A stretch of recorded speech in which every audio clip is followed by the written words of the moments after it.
Bonjour chers abonnés, ce matin je vais vous parler d'un thème qui porte sur le licenciement abusif.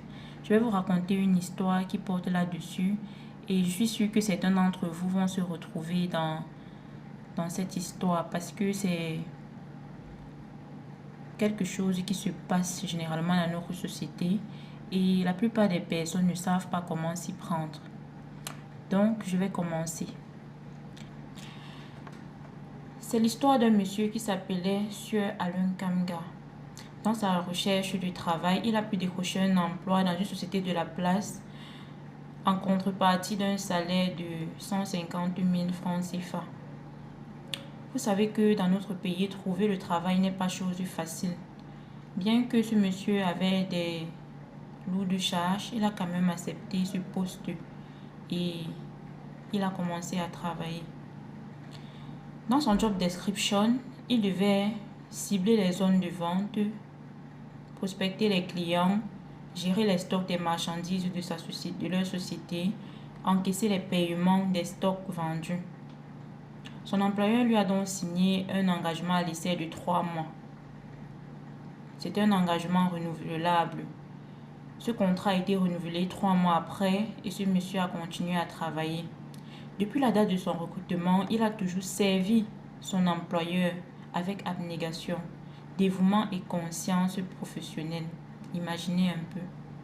Pour preuve, il n'avait jamais fait l'objet soit d'une mise à pied, soit reçu une quelconque lettre d'explication. Jamais. Un bon matin, lorsque Sieur Alain Kamga faisait son entrée dans l'enceinte de la dite société de bonne heure, afin de prendre service comme à l'accoutumée, il a été sommé verbalement par le biais d'un collègue qui n'a plus accès à son bureau et que cette instruction venait de son directeur général. Surpris, Sieur Kamga ne savait pas comment s'y prendre. Ainsi, sans aucun motif, il a été refoulé tel un vulgaire malpropre, alors même qu'il sollicitait l'accès dans le but de remettre les documents du travail qu'il avait encore à sa possession. Depuis ce jour, il n'avait plus jamais été rappelé par sa hiérarchie.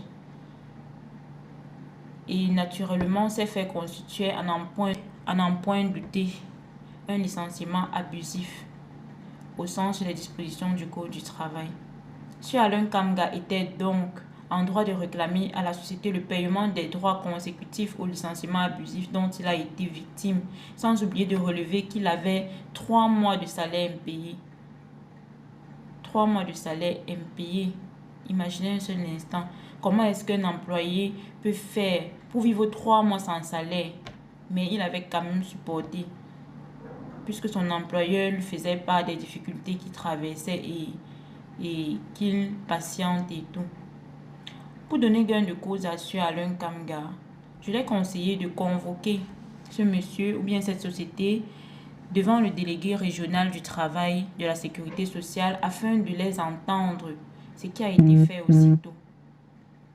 Par la suite, nous avons ouvert une tentative de conciliation entre les parties. Son employeur, trouvant que l'affaire devait engager des frais de procédure, a finalement fait une proposition lors de la procédure de conciliation à Sieur Alain Kamga.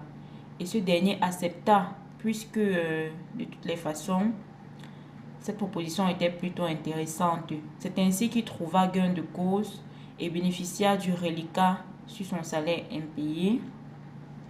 Son salaire impayé a été aussi payé. Et aussi, il a reçu une indemnité de préavis et des dommages-intérêts. Donc, là, c'était la fin de l'histoire.